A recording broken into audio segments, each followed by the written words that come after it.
မင်္ဂလာပါခင်ဗျာ Revolut Burma News Channel ကနေပြီးတော့ August 6 ရက်နေ့နေ့လယ်ပိုင်းရရှိထားတဲ့သတင်းများကိုတင်ဆက်ပေးပါမယ်။ပထမဆုံးတင်ဆက်ပေးရမယ်စခန်းသိမ်းတိုက်ပွဲသတင်းကတော့တိုက်ပွဲတွေပြင်းထန်နေတဲ့ကြောင်မဲမြို့မှာရှိတဲ့စစ်ကောင်စီရဲ့ချင်းမြန်တပ်ရဲ901 902တပ်စခန်းကိုတောင်းတမတော် TNL နဲ့ပူးပေါင်းတပ်ဖွဲ့တွေကတိုက်ခိုက်သိမ်းပိုက်နိုင်ခဲ့ပြီဆိုတဲ့သတင်းကိုတင်ဆက်ပေးပါမယ်။စစ်ကောင်းဆောင်မင်းအောင်လှိုင်ရဲ့လုံခြုံရေးဆိုင်ရာမိခွန်းပြောကြားပြီးတဲ့နောက်နိုင်ပိုင်းအကြာမှာမနေ့ကဩဂတ်စ်လ9ရက်နေ့ည10:00နာရီဝန်းကျင်မှာကြောင်မဲမြို့ကို TNL နဲ့ပူးပေါင်းတပ်ဖွဲ့တွေကတိုက်ခိုက်သိမ်းပိုက်လိုက်တာလို့သိရပါတယ်။ကြောင်မဲမြို့မှာစစ်ကောင်စီရဲ့စစ်စင်ရေးကိုကဲမှုဌာနချုပ်စကခ1နဲ့ချင်းမြန်တပ်ရဲ901 902နဲ့အမြောက်တပ်တို့အခြေစိုက်ထားတယ်လို့သိရပါတယ်။ကြောင်မဲမြို့ကိုပြီးခဲ့တဲ့ဇွန်လ25ရက်နေ့မှာ TNL ကစတင်တိုက်ခိုက်ခဲ့ပြီးတော့တလကျော်အကြာဩဂတ်စ်လ9ရက်နေ့ညပိုင်းမှာအပိသက်တိုက်ခိုက်သိမ်းပိုက်နိုင်ခဲ့တာဖြစ်ပါတယ်။ကြောင်မဲမြို့ကို1027စစ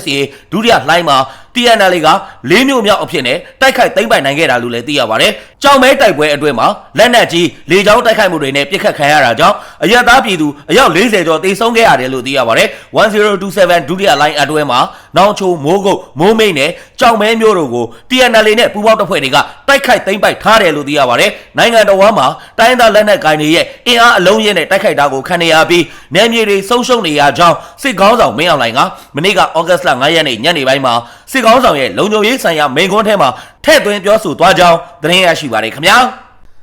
နောက်ထပ်တင်ဆက်ပေးရမယ့်စခန်းသိမ်းတိုက်ပွဲသတင်းကတော့ချင်းပြည်နယ်ထန်တလန်မျိုးစောက်တပ်ဖြစ်တဲ့ခလာရ269အကြမ်းဖက်စစ်ကောင်စီတပ်စခန်းကုန်းကိုအပိသက်သိမ်းပိုက်ရရှိထားရမှာလက်နက်ခဲယမ်းအများပြားကိုသိမ်းဆည်းရရှိထားတဲ့ဆိုတဲ့သတင်းကိုတင်ဆက်ပေးပါမယ်ချင်းပြည်နယ်ထန်တလန်မျိုးကစစ်ကောင်စီတပ်ရဲ့အထိုင်စခန်းကြီးဖြစ်တဲ့ခလာရ269တပ်ကုန်းကိုချင်းလန်းကောင်စီလက်အောက်ခံချင်းကာကွယ်ပူးပေါင်းတပ်ဖွဲ့တွေကတိုက်ခိုက်သိမ်းပိုက်နိုင်ခဲ့တယ်လို့ချင်းကာကွယ်တပ်ထန်တလန်ရဲ့ပြန်ကြားရေးတာဝန်ရှိသူကပြောဆိုထားပါတယ်စစ်ကောင်စီရဲ့ခြေလင်းတပ်ရဲခလာရ269အထိုင်စခန်းကြီးကိုချင်းမျိုးသားတပ်မတော် CNA ဦးဆောင်တဲ့ချင်းကာကွယ်ပူးပေါင်းတပ်ဖွဲ့တွေကမနေ့ကဩဂတ်စ်လ9ရက်နေ့မနက်9:00နာရီဝန်းကျင်မှာတိုက်ခိုက်သိမ်းပိုက်ရရှိခဲ့တယ်လို့သိရပါတယ်အဲ့ဒီအထိုင်စခန်းသိမ်းပိုက်ရရှိပြီးတဲ့နောက်ထန်တလန်မြို့ရဲ့90%ကိုချင်းကာကွယ်ပူးပေါင်းတပ်ဖွဲ့တွေကထိန်းချုပ်နိုင်ပြီလို့ချင်းကာကွယ်တပ်ထန်တလန်ပြန်ကြားရေးအဖွဲ့တာဝန်ရှိသူတို့ကပြောကြားထားပါတယ်269တပ်စခန်းကိုဒီနေ့မနက်ပါပဲအပိသက်သိမ်းပိုက်ရရှိလိုက်ပါပြီမြို့ထဲမှာဌာနဆိုင်ရာရုံးတွေမှာတပ်ဆွဲနေတဲ့နေရာ3-4ခုလောက်ပဲကျန်တော့တယ်အဲ့ဒီနေရာတွေကလည်းအင်အားသိမ်းမရှိတော့ပါဘူးမြို့ကိုချင်းကာကွယ်တပ်တွေက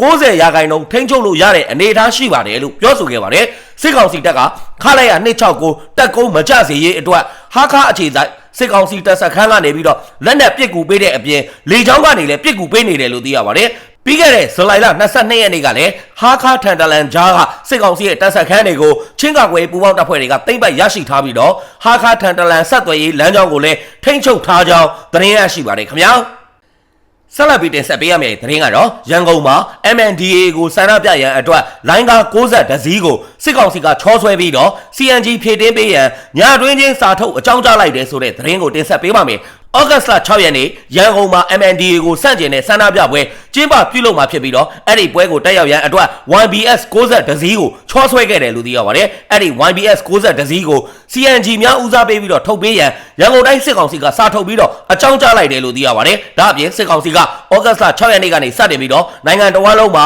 MNDAA ကိုစန့်ကျင်တဲ့ဆန္ဒပြပွဲများကိုမဘာသာများအမျိုးသားရေးသမားများနဲ့နန်းစီဒီယန်ဝန်ထမ်းများအပါအဝင်လူများစုဆောင်းပြီးတော့ပြုလုပ်ရန်ညွှန်ကြားချက်တရက်ကိုမနေ့ညကထုတ်ပြန်လိုက်တယ်လို့သိရပါတယ်။တနိုင်ငံလုံး MNDAA စန့်ကျင်ပွဲတွေလုပ်ဖို့ညွှန်ကြားချက်တွေထွက်ထားတာရှိပါတယ်။တိုင်းနဲ့ပြည်နယ်ကစစ်ကောင်စီနဲ့စရဖစစ်ထောက်လိုင်းရေးတွေကဦးစီးပြီးတော့လုပ်ရမှာပါလို့ရန်ကုန်တိုင်းစစ်ကောင်စီသတင်းအရင်းမြစ်ကပြောကြားထားပါတယ်။ဩဂတ်စ်လ3ရက်နေ့မှာMNDAA ကလာရှိုးမှာရှိတဲ့အရှေ့မြောက်တိုင်းစစ်ဌာနချုပ်ကိုတိုက်ခိုက်သိမ်းပိုက်လိုက်ပြီးတော့တိုင်းမှုဟောင်းအပါအဝင်ထိပ်တန်းစစ်အရာရှိကြီးများကိုဖမ်းဆီးလိုက်တယ်လို့သိရပါတယ်။ဒါကြောင့်စစ်ကောင်စီကအထိနာပြီးတိတ်ခါအကြီးကျယ်ကျဆင်းလာတဲ့အချိန်မှာအခုလိုမျိုးအခကျင်းငွေပေးပြီးတော့ဆန္ဒပြခိုင်းတဲ့စနစ်ဟောင်းနဲ့ပဲ MNDAA ကိုစန့်ကျင်တဲ့ဆန္ဒပြပွဲများစီစဉ်လာခြင်းဖြစ်ကြောင်းသတင်းရရှိပါတယ်ခင်ဗျာနောက်ထပ်တင်ဆက်ပေးရမယ့်သတင်းကတော့နေပြည်တော်နဲ့ရန်ကုန်မြို့တော်ခမ်းမရှိမှာဒီကနေ့မနက်ပိုင်းအကြမ်းဖက်စစ်ကောင်စီထောက်ခံပွဲနဲ့ MNDAA စန့်ကျင်ပွဲပြုလုပ်ရန်နေစားကရတဲ့လူများမဘာသာနဲ့အမျိုးသားရေးအစွန်းရောက်များကိုစတင်စုဝေးနေပြီဆိုတဲ့သတင်းကိုတင်ဆက်ပေးပါမယ်ဒီကနေ့ဩဂတ်စ်လ6ရက်နေ့မှာအကြမ်းဖက်စစ်ကောင်စီက MNDAA စန့်ကျင်ပွဲများပြုလုပ်ရန်ညွှန်ကြားချက်များထုတ်ပြန်ခဲ့ပြီးတော့ဆန္ဒပြပွဲများအတွက်လိုအပ်တဲ့လူများတည်ယူပို့ဆောင်ရေးရင်းများကားများစီစဉ်ပေးရန်ရေတံမှုနဲ့ထမင်းမှုများကိုစီစဉ်ပေးရန်သက်ဆိုင်ရာတိုင်းနယ်ပြည်နယ်စစ်ကောင်စီများကိုညွှန်ကြားခဲ့တယ်လို့သိရပါတယ်ဒီကနေ့မနေ့9နာရီအချိန်မှာရန်ကုန်မြို့တော်ခမ်းမရှိမှာဝါစိမ့်ဒီအလံများစစ်တပ်အလံများကိုကန်ဆောင်ထားတဲ့လူများတဖြည်းဖြည်းလူစုနေကြကြောင်းရန်ကုန်မြို့မှာရှိတဲ့ MFDB ဘဏ်ကဝန်ထမ်းတို့ကပြောဆိုထားပါတယ်ပုံမှန်ဆိုရင်ဘဏ်ကကားတွေကမြို့တော်ခမ်းမနားကကားပါကင်မှာရက်တာဒီနေ့တော့သူတို့ဆန္ဒပြပွဲရှိလို့ကားတွေကတခြားနေရာမှာရက်ရတယ်မနက်ကလာတော့ဝါစိမ့်ဒီအလံနေနဲ့လူတွေအများကြီးပဲတဖြည်းဖြည်းလူစုနေတာတွေ့ရတယ် MNDAA ကိုစန့်ကျင်နေဆိုတဲ့ဆိုင်းဘုတ်တွေပိုစတာတွေလည်းတွေ့ရတယ်လို့အဲ့ဒီဝန်ထမ်းကရှင်းလင်းပြောဆိုထားပါတယ်ဒါအပြင်နေပြည်တော်မြို့တော်ခမ်းမရှိမှာလဲ MNDAA စန့်ကျင်ရှုတ်ချပွဲအတွက်စစ်ကောင်စီထောက်ခံသူများကလူစုနေကြပြီးတော့မနက်10:00နာရီအချိန်မှာဆန္ဒပြပွဲပြုလုပ်သွားမှာဖြစ်တယ်လို့သိရပါတယ်အကြမ်းဖက်စစ်ကောင်စီကိုထောက်ခံတဲ့စစ်တပ်လော်ဘီနဲ့အမျိုးသားရေးအစွန်းရောက်နောင်တော်လေးဇော်ဘုံဟိန်းစံဝင်းတို့ကဟောပြောပွဲပြုလုပ်သွားမှာဖြစ်ကြောင်းသတင်းရရှိပါတယ်ခင်ဗျာဆက်လက်ပြီးတင်ဆက်ပေးရမယ့်သတင်းကတော့ရှမ်းပြည်နယ်မြောက်ပိုင်းလာရှိုးမြို့မှာရှိတဲ့အမှတ်6ဂရင်တရားတပ်မတော်စေယုံကို MNDAA တပ်ဖွဲ့ဝင်များကဝင်ရောက်တိုက်ခိုက်မှုမရှိခဲ့ပဲဒဏ်ရာရတဲ့စစ်သားများမိသားစုဝင်များဆရာဝန်သူနာပြုများအားလုံးကိုဘေးကင်းရာကိုကောင်းမွန်စွာရွှေ့ပြောင်းပေးခဲ့ခြင်းလူနာများကိုကုသပေးခြင်းများကို MNDAA ကလှုပ်ဆောင်ပေးခဲ့ကြောင်းတပ်မတော်အယိုးအထူးကုပါရဂူဆရာဝန်ကဝန်ခံထွက်ဆိုထားတယ်ဆိုတဲ့သတင်းကိုတင်ဆက်ပေးပါမယ်။အဲ့ဒီအယိုးအထူးကုဆရာဝန်ဟာလာရှိုးမြို့အမှတ်6တပ်မတော်ဂရင်တရားစေယုံမှာစစ်ပွဲကာလနောက်ဆုံးအချိန်ထိတာဝန်ထမ်းဆောင်ခဲ့တဲ့သူဖြစ်ပြီးတော့ MNDAA တပ်ဖွဲ့ဝင်များဝင်ရောက်လာတဲ့အချိန်မှာမြည်သည့်လက်နက်မှပြစ်ခတ်ခြင်းမရှိခဲ့ပဲဘေးလွတ်ရာနေရာကိုဆရာဝန်များဒဏ်ရာရစစ်သားများနဲ့မိသားစုဝင်များကိုကောင်းမွန်စွာကယ်ထုတ်ခဲ့ကြောင်းပြောဆိုခဲ့ပါတယ်။ဩဂတ်စ်လ3ရက်နေ့မတိုင်ခင်မှာလဲတိုက်ပွဲတွေတောက်လျှောက်ဖြစ်နေပေမဲ့ဆေးရုံကိုတော့ထိခိုက်မှုမရှိခဲ့ပါဘူး။ဆေးရုံမှာဒဏ်ရာရတဲ့လူနာတွေမရှိခဲ့ပါဘူး။ဆေးရုံပရဝုံအတွင်းမှာပေါ့3ရက်နေ့မှာတော့ကျွန်တော်တို့ခွဲစိတ်ဆောင်ရွက်တဲ့အချမ်းမှာဘုံတလုံးကြောက်ရောက်ခဲ့ပါတယ်အဲ့ဒီနေ့မှာပဲဒဏ်ရာရပြီးသားလူတွေအပါအဝင်မိခိုသူမိသားစုဝင်သားသမီးတွေပါအကုန်လုံးလမ်းဖြတ်ပြီးတော့ဝရုံးသုံးကားတွေဖြစ်ကုန်ပါတယ်အဲ့ဒီအချိန်မှာလဲဒီဆေးရုံအတွင်းမှာရှိတဲ့ဆရာဝန်တွေတူနာပြုတွေကနောက်ဆုံးအချိန်ထိကိုလူနာတွေကိုဆက်လက်ပြီးတော့ကုသပေးနေခဲ့ပါတယ်အဲ့ဒီအချိန်မတိုင်ခင်ကလည်းဒီဆေးရုံကိုအကာအကွယ်ရအောင်ဆိုပြီးတော့ကြက်ချီနေဒစိမ့်တွေလေချောင်းတိုက်ခိုက်မှုတွေမလုပ်ဖို့အတွက်အများကြီးလုပ်ခဲ့ရပါတယ်ဒါပေမဲ့ကံမကောင်းစွာနဲ့ပဲ3ရက်နေ့မှာတော့တိုက်ခိုက်ခံခဲ့ရပါတယ်လို့အယိုးအထုကုပါရဂူဆရာဝန်ကပြောဆိုထားပါတယ်။ဩဂတ်စ်လ3ရက်နေ့ညနေ9:00နာရီခွဲကမှအမှတ်6တပ်မတော်ဂရင်တရားဆေးရုံတဲကို MNDAA တပ်ဖွဲ့ဝင်များရောက်ရှိလာခဲ့တယ်လို့သိရပါတယ်။သို့တော်လည်းပြစ်ခတ်မှုမရှိဘဲဆရာဝန်များတူနာပြုများဒဏ်ရာရတဲ့စစ်သားများနဲ့မိသားစုဝင်များကိုစစ်ဘေးလွတ်ရာကိုထမ်းတယ်ထုတ်ပြီးတော့နီးစပ်ရာလုံခြုံရာနေရာကနေတဆင့်ကားများနဲ့ကယ်ထုတ်ခဲ့ခြင်းဖြစ်တယ်လို့သိရပါတယ်။ညနေ9:00နာရီခွဲလောက်မှာဆေးရုံအတွင်းထဲကို MNDAA တပ်ဖွဲ့ဝင်တွေဝင်ရောက်ခဲ့မှုရှိပါတယ်။ကျွန်တော်တို့ကိုတွေ့ရှိခဲ့တဲ့နောက်မှာပြစ်ခတ်မှုမလုပ်ပါဘူးကျွန်တော်တို့ဆရာဝန်သူနာပြုတွေနဲ့အတူ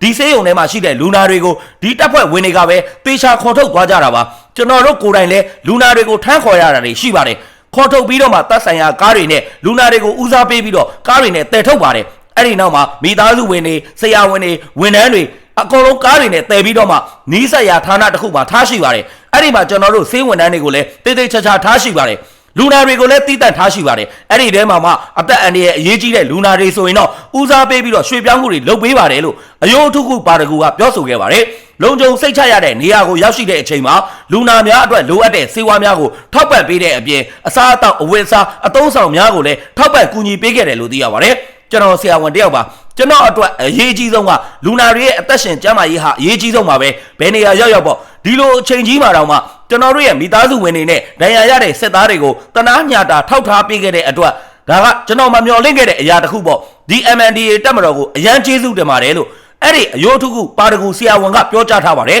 အကြမ်းဖက်စစ်ကောင်စီကတော့လာရှိုးတပ်မတော်ဆေးရုံမှာလူနာများနဲ့ဆရာဝန်များတူနာပြုများကို MNDAA ကပြစ်တက်ခဲ့တယ်လို့ဆွဆွဲကတနိုင်ငံလုံးဆန္ဒပြပွဲများကိုပြုလုပ်ရန်အမိန့်ပေးညွှန်ကြားလျက်ရှိကြောင်းသတင်းရရှိပါတယ်ခင်ဗျာ